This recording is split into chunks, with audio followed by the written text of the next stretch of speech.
தமிழ்நாட்டு சொந்தங்கள் அனைவருக்கும் வணக்கம்.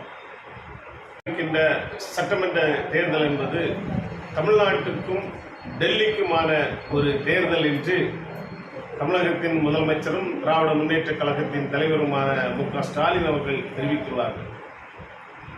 எதற்காக அவர் தமிழ்நாட்டிற்கும் டெல்லிக்குமான தேர்தல் என்று இதை தெரிவித்துள்ளார் என்பதும் அதன் பின்னணியில் என்ன இருக்கிறது என்பதையும் இந்த வீடியோவின் மூலம் நாம் பார்க்கவில்லை. கடந்த 2014 முதல் இந்தியாவை ஆட்சி செய்து வருகின்றது பாரதிய ஜனதா கட்சி. மோடி தலைமையிலான இந்த ஆட்சியில் மூலம் நம்முடைய தமிழ்நாடு இழந்தவைகள் ஏராளம். இந்த ஆட்சியின் மூலம் நம்முடைய தமிழ்நாட்டிற்கு கிடைத்த நெருக்கடிகள், நெருக்குதல்கள் என்பது சொல்லி முடியாதவை. அதாவது நீட் தேர்வு என்று கொண்டு வந்து தமிழ்நாட்டிற்கு பெரிய நெருக்கடியை கொடுத்து தமிழ்நாட்டை சேர்ந்த கிராமப்புற மாணவர்கள் மருத்துவர் படிப்பை படிக்க முடியாத அளவுக்கு, அதுவும் ஏழை மாணவர்கள் பல லட்சம் ரூபாயை செலவு செய்து கோச்சிங் சென்டர் சென்றுதான் படிக்க வேண்டும் என்ற ஒரு நிலைமையை உருவாக்கியது நீட் தேர்வு. தமிழ்நாட்டில் காலங்காலமாக பின்பற்றி வருகின்ற இருமொழி கொள்கையை உடைத்து மும்மொழி கொள்கை மூலம் இந்தியை தமிழ்நாட்டில் திணித்து விடலாம் என்று நெருக்கடிகளை கொடுத்து கல்விக்கு கொடுக்க வேண்டிய நிதியை கொடுக்காத வண்ணம் இன்று நம்முடைய தமிழ்நாட்டை வஞ்சித்துக் கொண்டிருக்கிறது ஒன்றிய பாரதிய ஜனதா கட்சி. அது மட்டுமல்லாது ஜிஎஸ்டியை கொண்டு வந்து மாநிலத்துக்கு பகிர்ந்தளிக்கக்கூடிய வரி வருவாயில் நம்முடைய தமிழ்நாட்டுக்கு குறைந்த வரி வருவாயும், உத்தரப்பிரதேசம், மத்திய பிரதேசம் போன்ற பாரதிய ஜனதா ஆட்சி செய்கின்ற மாநிலங்களுக்கு அதிக வருவாயும் பகிர்ந்தளிக்கக்கூடிய ஒரு சூழல் இங்கே நடைபெற்றுக் கொண்டிருக்கிறது.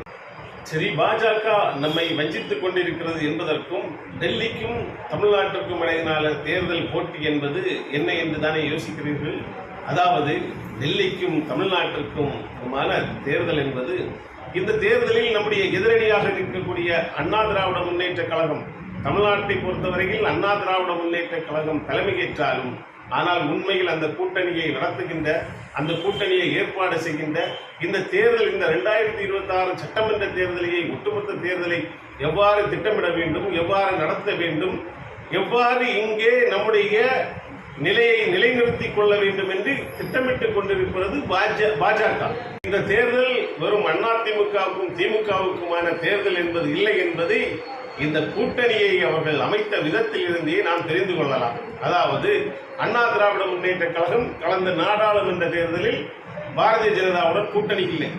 அந்த நேரத்தில் அண்ணா திராவிட முன்னேற்ற கழகத்தை சேர்ந்தவர்களே அந்த பாரதிய ஜனதாவுடன் அம்மையாரை கூட்டணியை விட்டு விலகிவிட்டார்கள். இனி ஒரு முறை நாங்கள் கூட்டணி வைக்க மாட்டோம், இந்த கூட்டணியானது மிகவும் ஒரு மோசமான கூட்டணி என்று எல்லாம் பரப்பி அதை நியாயப்படுத்தி எல்லாம் கொண்டிருந்தவர்கள் இப்போது 2026 இந்த சட்டமன்ற தேர்தலுக்காக கூட்டணி அமைத்திருக்கிறார்கள் என்றால் என்ன காரணமாக இருக்கும் என்று யோசிக்கிறீர்கள்? அதாவது இன்று அண்ணா திராவிட முன்னேற்ற கழகத்தில் உள்ள அவர்களுக்கான பிரச்சனை இன்றும் முடிந்த பாடில்லை. அதாவது டெல்லி உயர் நீதிமன்றத்தில் புகழேந்தி என்பவர் அண்ணா திராவிட முன்னேற்ற கழகத்தின் இரட்டை இலை சின்னத்தை எடப்பாடி தரப்புக்கு ஒதுக்கக்கூடாது என்று வழக்கு தொடுத்திருக்கிறார். திடீரென அந்த வழக்கு விசாரணைக்கு வருகிறது. புகழேந்தியால் எடப்பாடிக்கு எதிராக தொடரப்பட்ட வழக்கின் விசாரணை உயர்நீதிமன்றத்தில் வரும்போது உயர்நீதிமன்றம் சொல்லுகிறது, இந்த அண்ணா திராவிட முன்னேற்ற கழகத்தின் பிரச்சனையை தேர்தல் ஆணையம் விசாரிக்கலாம்.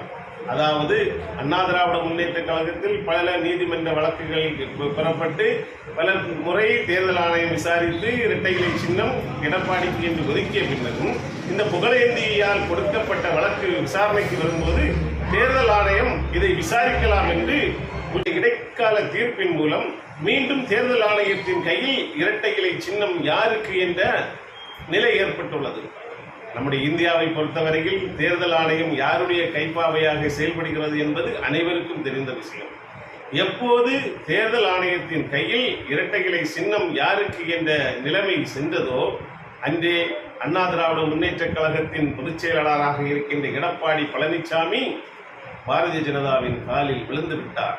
அவர் பாஜகவின் காலில் விழுந்த காரணத்தினால் அந்த பாஜக இவரை உனக்கு இரட்டை இலை சின்னம் வேண்டும் என்றால் நீ பாரதிய ஜனதாவோடு கூட்டணி அமைக்க வேண்டும் என்று ஒரு நிர்பந்தப்படுத்தியதன் விளைவாக தான் அண்ணா திராவிட முன்னேற்ற கழகமும் பாரதிய ஜனதாவும் கூட்டணி ஏற்படும். தேர்தல் ஆணையத்தை பயன்படுத்தி அண்ணா திராவிட முன்னேற்ற கழகத்தை மட்டும்தான் கூட்டணிக்கு அழைத்தார்களால் என்றால் இல்லை.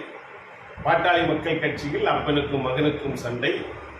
யார் கையில் சின்னம், அப்பனுக்கா மகனுக்கா என்ற போட்டி. மகனை வளைத்துக் கொண்டார்கள். மகனின் கைக்கு சின்னம் சென்று விட்டது. இப்போது பாட்டாளி மக்கள் கட்சியின் சார்பாக அன்புமணி ராமதாஸ் அண்ணா திராவிட முன்னேற்ற கழகத்தில் கூட்டணியுடன் அமைத்திருக்கிறார். தினகரன் கூட்டணியும் நமக்கு நன்றாகவே தெரியும். அந்த கூட்டணியும் பாரதிய ஜனதாவால் மிரட்டி அங்கே பணிய வைக்கப்பட்ட கூட்டணி தான் என்பதில் மாற்று கருத்தில்லை. இன்று இந்த கூட்டணி அனைத்தையும் செட் பண்ணி இருப்பது யார் என்றால் அண்ணா திராவிட முன்னேற்ற கழகம் அல்ல. பெயரளவில் தான் அண்ணா திராவிட முன்னேற்ற கழகம் தமிழ்நாட்டின் தலைமை ஏற்பதாக இருக்கிறது. ஆனால் உண்மையில் இந்த கூட்டணியை மொத்த கூட்டணியும் உருவாக்கியது டெல்லி, அதாவது டெல்லியை ஆட்சி செய்து கொண்டிருக்கின்ற பாரதிய ஜனதா கட்சி.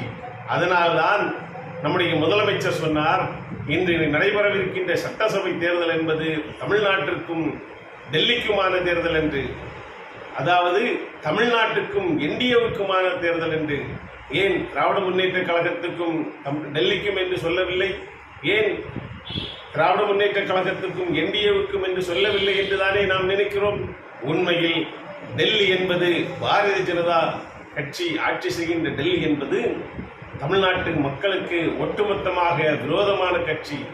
சமீபத்தில் ஒரு சட்டசபை தேர்தல் ஒடிசா மாநிலத்தில் நடைபெற்றதே. அந்த ஒடிசா மாநிலத்தில் நடைபெற்ற சட்டமன்ற தேர்தலிலே அந்த மாநிலத்தின் ஒரு முக்கிய பிரமுகராக ஒரு ஐஏஎஸ் அதிகாரி, ஓய்வு பெற்ற ஐஏஎஸ் அதிகாரி பாண்டியன் அவர்கள் இருந்தார்கள். அந்த ஆட்சியை அந்த முதலமைச்சருக்கு திட்டமிட்டு கொடுக்கக்கூடிய வகையில் மிகவும் ஒரு பிரபலமானவராக இருந்தார்கள். ஒடிசா மக்களின் செல்ல பிள்ளையாக இருந்த பாண்டியன் அவர்கள் நம்முடைய தமிழ்நாட்டை சேர்ந்தவர்கள். மோடி அவர்கள் அங்கே பிரச்சாரத்துக்கு செல்கிறார். பூரி ரங்கநாதன் கோயிலின் சாவி இன்று தமிழ்நாட்டில் இருக்கிறது. அது தமிழ்நாட்டிற்கு சென்றுவிடும். தமிழ்நாட்டினர் அதை ஒடிசா மாநிலத்தையே திருடிக் கொண்டு விடுவார்கள் என்று தமிழ்நாட்டு மக்களுக்கு எதிராக அங்கே பிரச்சாரம் செய்கிறார் மோடி. நம்முடைய செம்மொழியாம் தமிழ் மொழிக்கு வரும் 100 கோடி ரூபாயும், மக்களே பேசாத ஒரு மொழிக்கு 4000 கோடி ரூபாயும் ஒதுக்கி இருக்கிறார். ஆனால் போகிற இடமெல்லாம் என்னால் தமிழில் பேச முடியவில்லையே என்று வருத்தப்பட்டு நீலி கண்ணீர் வடிக்கின்ற மோடி இந்த தமிழ்நாட்டையும் தமிழ் மக்களையும் தினம் தினம் வஞ்சித்துக் கொண்டிருக்கிறாரே தவிர தமிழ்நாட்டு மக்களுக்கு எந்த நன்மையும் செய்யவில்லை. ஏன் 2026 நிச்சயமாக தமிழ்நாடு டெல்லிக்கு எதிராக போராடி வெற்றி பெற வேண்டும் என்று கடைசியாக ஒரே ஒரு காரணத்தை மட்டும் சொல்லிக் கொள்கின்றேன். இன்னும் மக்கள் தொகை கணக்கெடுப்பின்படி இந்தியா முழுவதும் இருக்கின்ற நாடாளுமன்ற தொகுதிகளை மறுசீரமைப்பு செய்வதற்கு ஒன்றிய பாஜக அரசு திட்டமிட்டிருக்கிறது. அதாவது மக்கள் தொகை கணக்கெடுப்பில் இந்தியாவை பொறுத்தவரையில் நம்முடைய தமிழ்நாடு மற்றும் தென் மாநிலங்கள் மிகவும் குடும்ப கட்டுப்பாடு முறையை அதிகமாக பின்பற்றிய மாநிலங்கள். இங்கே குடும்ப கட்டுப்பாட்டு முறையை அதிகமாக பின்பற்றிய காரணத்தினால் மக்கள் தொகை வளர்ச்சியானது கொஞ்சம் குறைந்து கொண்டே இருக்கிறது. இந்நிலையில் வட இந்திய மாநிலங்கள் மக்கள் தொகையில் அதிகமாகிக் கொண்டிருக்கின்றது.